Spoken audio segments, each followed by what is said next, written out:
So Dianne, Yes. tell what I want to get down, for the record, so that we have it all documented, is a little bit about your journey with breast cancer and how you used your cell phone and where you tucked it. So when were you diagnosed? December of 2015, I think. Okay. Yeah, December 2015.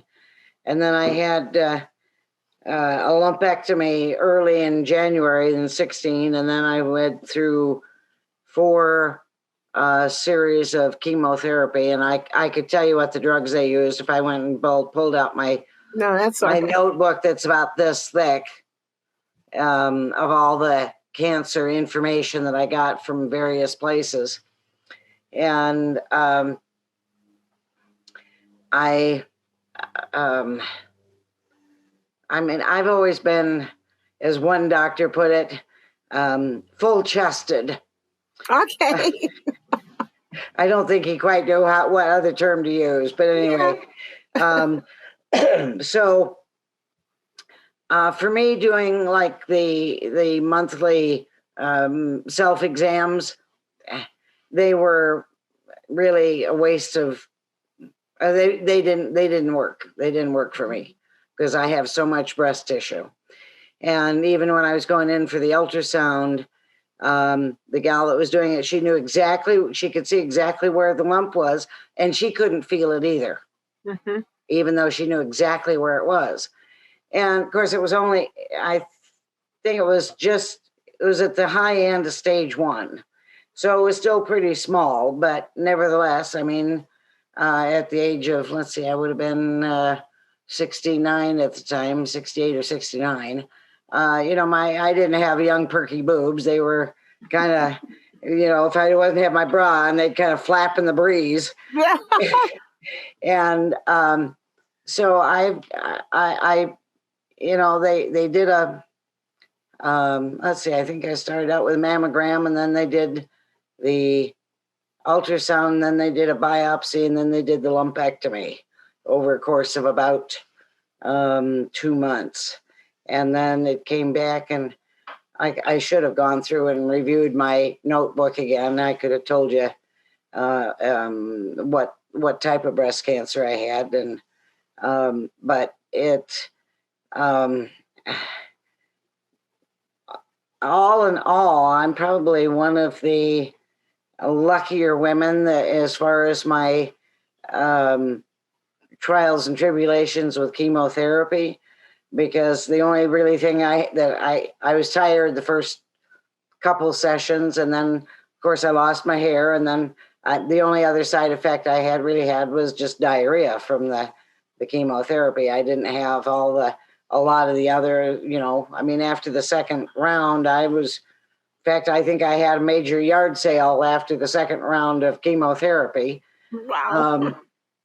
But it, I expected that my physical condition to be a lot more delicate than it actually turned out to be.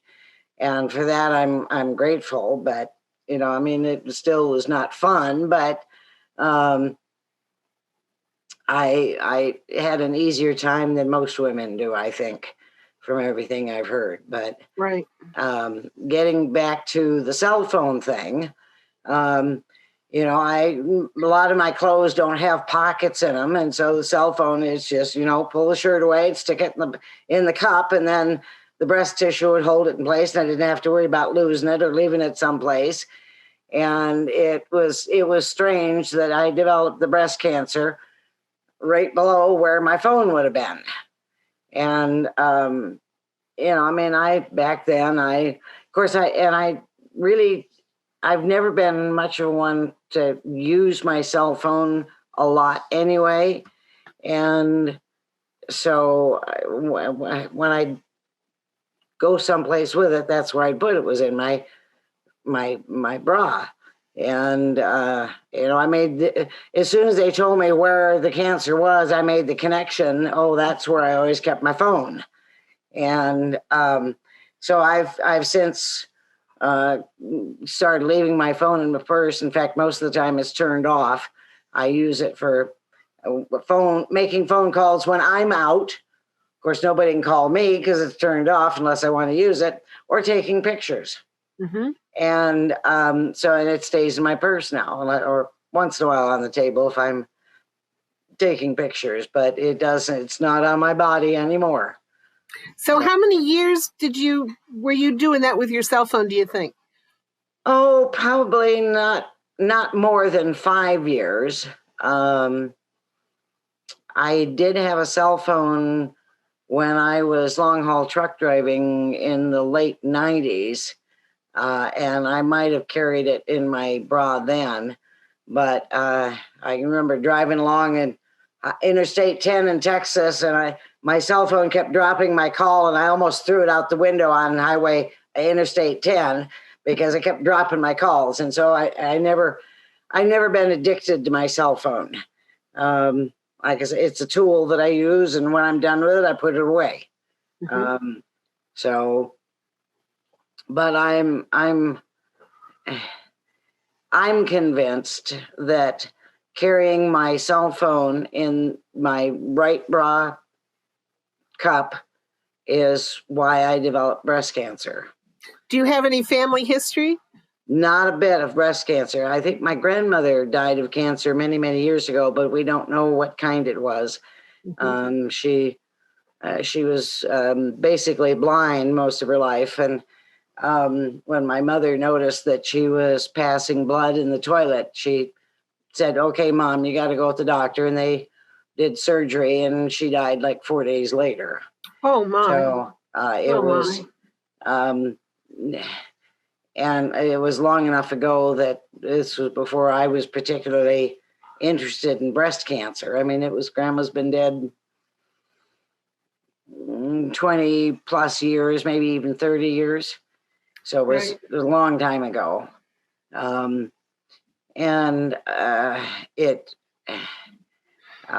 It just kind of, I mean, I never, before I had the breast cancer, I never connected the cell phone with any damage to my body. It was, like a battery operated screwdriver, I mean, it's a tool you use, and you put it down and you go on about what you were doing. And, never any repercussions from it unless you turn it the wrong way or miss the screw and hit your finger. Right. I've done that a few times. I bet you. But so that's basically my connection with. So when I'm fascinated, you were a truck driver. That's impressive. Well, that happened after I'd had a stent put in my heart, and the cardiologist said, "Well, you'll only be 80% of the woman you ever were." And I said, "Bet me, honey." And I went and got my CDL license, and I drove truck for a little over 3 years. Wow. But it's I do not recommend it as an occupation for anyone other than someone that's under 30 and no family at home, or no wife, no kids, single young man.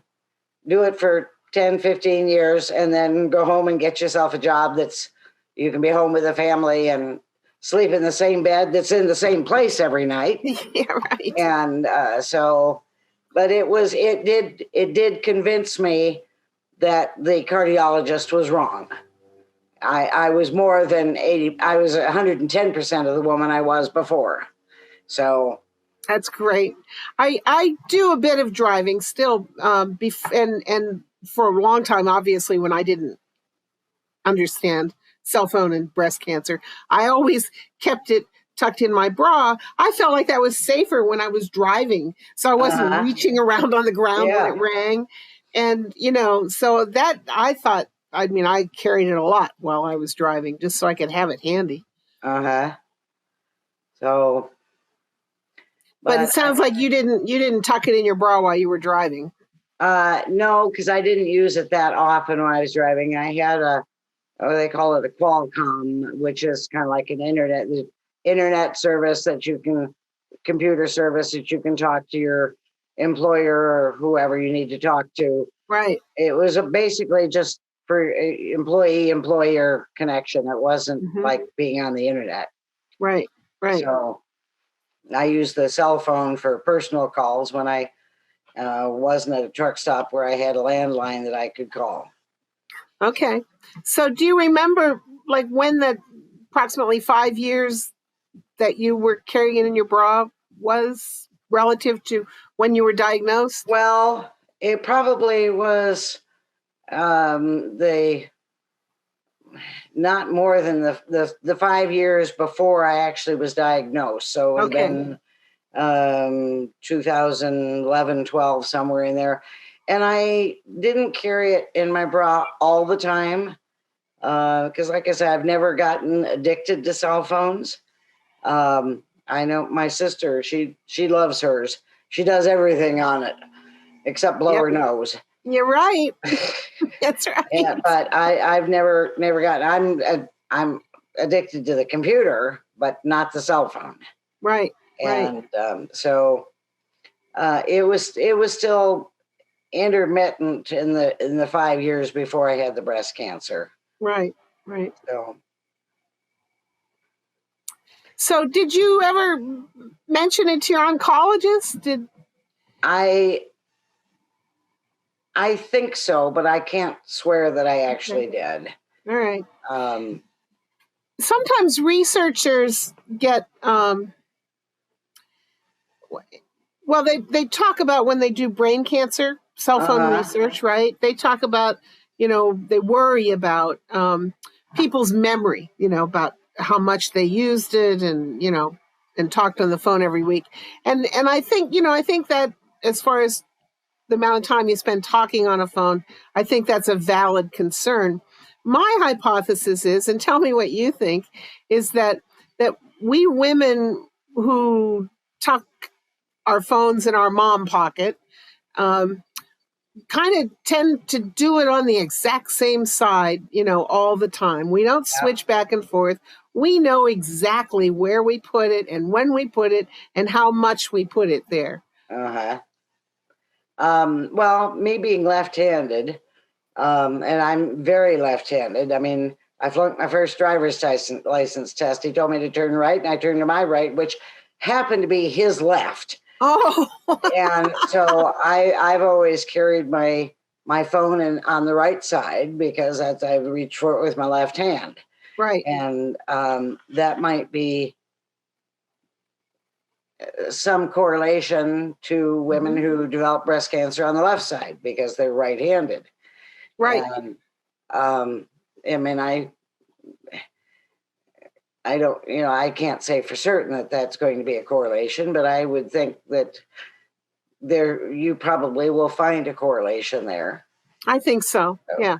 Yep.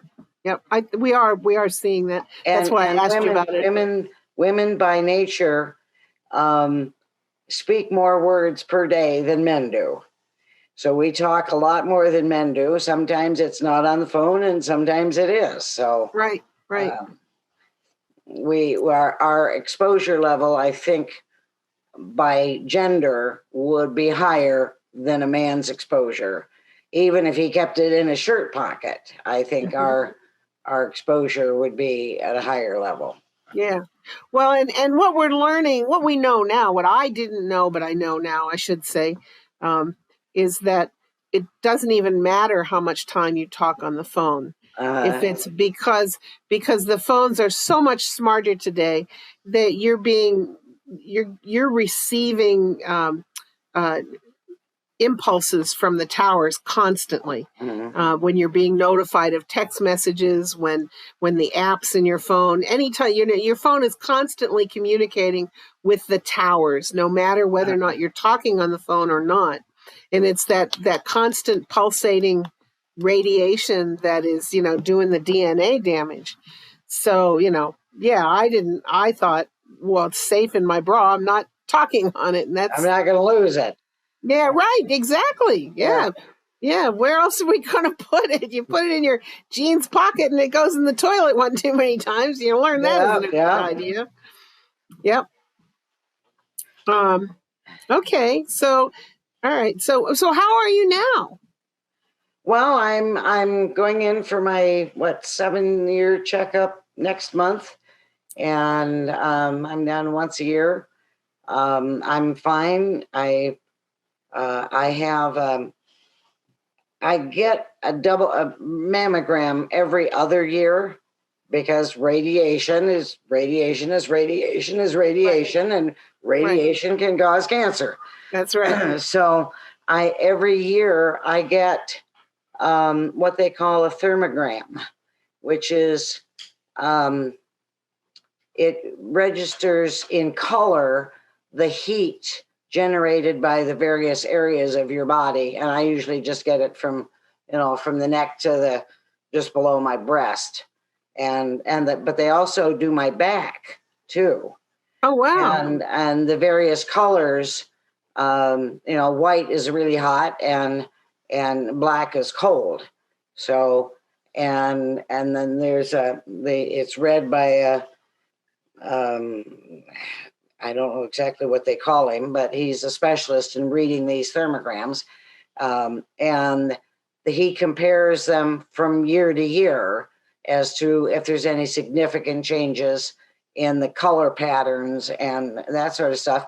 And from that gives you different information than a mammogram would. But it's much less intrusive. There's no squeezing involved. and there's no x-rays involved. It's Right. like a thermal heat, it's like if the maybe you don't know they've got a gun that it's shaped like a gun, and you can point it in some place with laser and it'll tell you what the temperature is on that spot. Right. It's Right. that principle. Huh.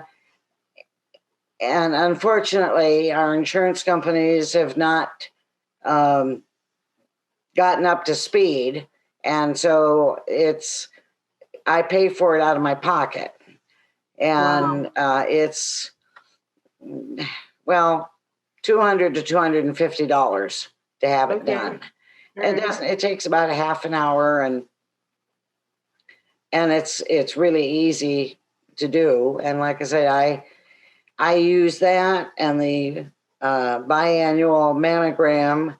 And once in a while, when I think about it, I'll do a physical exam on myself and do my armpits and various places where I can tell that if there's something different.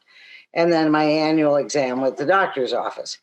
And so between those 4 pieces of information, then I decide, yes, I'm fine for another year, or no, I need to have this followed. So far, I haven't need anything followed up. So I've been basically fine since I was done with the chemotherapy. Mm-hmm. And after I was done with the chemotherapy, they wanted me to do radiation therapy, and they kept telling me, well, we can pinpoint the radiation right to where the tumor is. Excuse me, there is no tumor there anymore. You're right. And so I finally said, no, we're not doing radiation. And I didn't. Then they tried to put me on the, excuse me, estrogen suppressing drugs. And I tried the inexpensive one first, and I forget now what happened with side effects I had. And then they put me on the next more expensive one, and I had a different set of side effects. Then they put me on the third one, and I have a different set of side effects. And I said, well, enough of this shit. I'm not taking it. And so I only took probably over a year's time did I take the estrogen suppressing drugs. Mm-hmm. And then I didn't take them anymore. Wow. And so. Wow. Dianne, I know what I needed to ask you. Do you remember what kind of cell phone you had? Did you always have the same brand or the? Yes. It was a track phone. And the one that I had at that time was the flip phone. Okay. The one I have now is just like the smartphone ones where it's not the flip phone. Mm-hmm. And it drives me crazy. Wow. So I would never make it getting a smartphone. Yeah, right. Would never make it. So you were diagnosed in 2015, correct? Yes, late 15. Okay.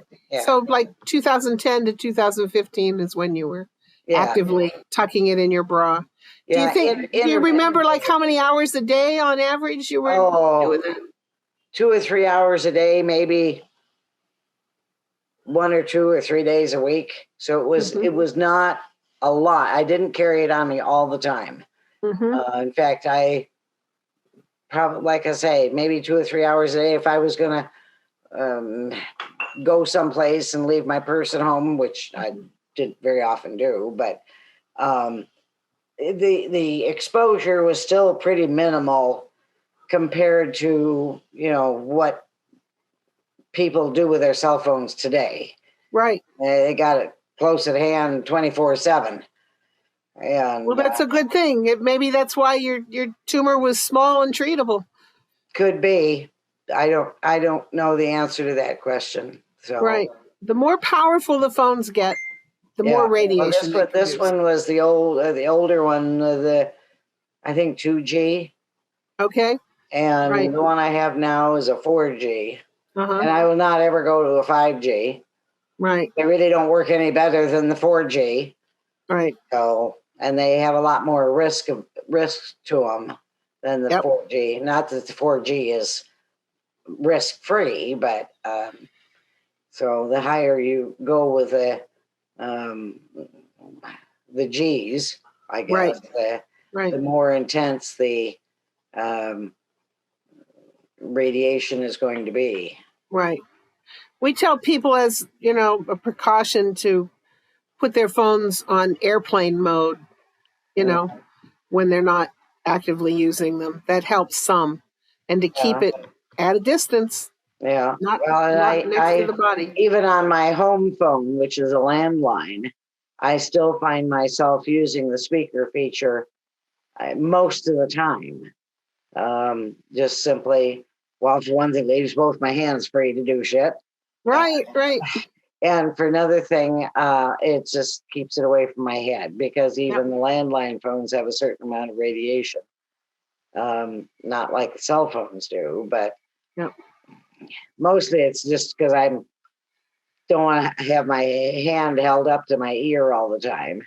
Right. Well, you're a smart lady. I'm feel honored to know you. You've done a lot. Thank you.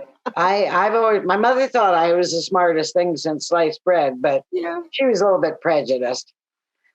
Of course, I don't know. I think you figured out a lot just, on your intuition. Yeah. Well, I could read and write when I went to first grade. So. Oh, wow. Yeah. So, I mean, I had an easy time all the way through school. Right. So, and getting a trucker's license, I imagine, is no piece of cake. Well, it took me a little while. I flunked my first exam to get my license, passed the second one, and I never had any accidents. Had little brushes with markers and a few things like that, but and a brush. I had one brush with a weight scale, but other than that, I went through the 3 years I was driving with no major events. Yeah. What did you do after that? What did I do? Let's see. I think I went back to school. I went back to college. Decided I didn't want to be in the workforce anymore, and that was a good way to get out of it. Yeah. So I ended up getting my real estate degree and nice horticulture degree, and oh wow, took me 8 years to get two 2-year degrees. I wasn't in any hurry. Yeah, that's all right. So, nice. And then I retired. Well, so, you look like you're enjoying retirement. I am. I highly recommend it. Yeah. So. Well, Dianne, thank you so much for jumping through the hoops to do this with us. Sure. And we will stay in touch. Okay. You take care. You too. Okay. Bye-bye. Bye-bye.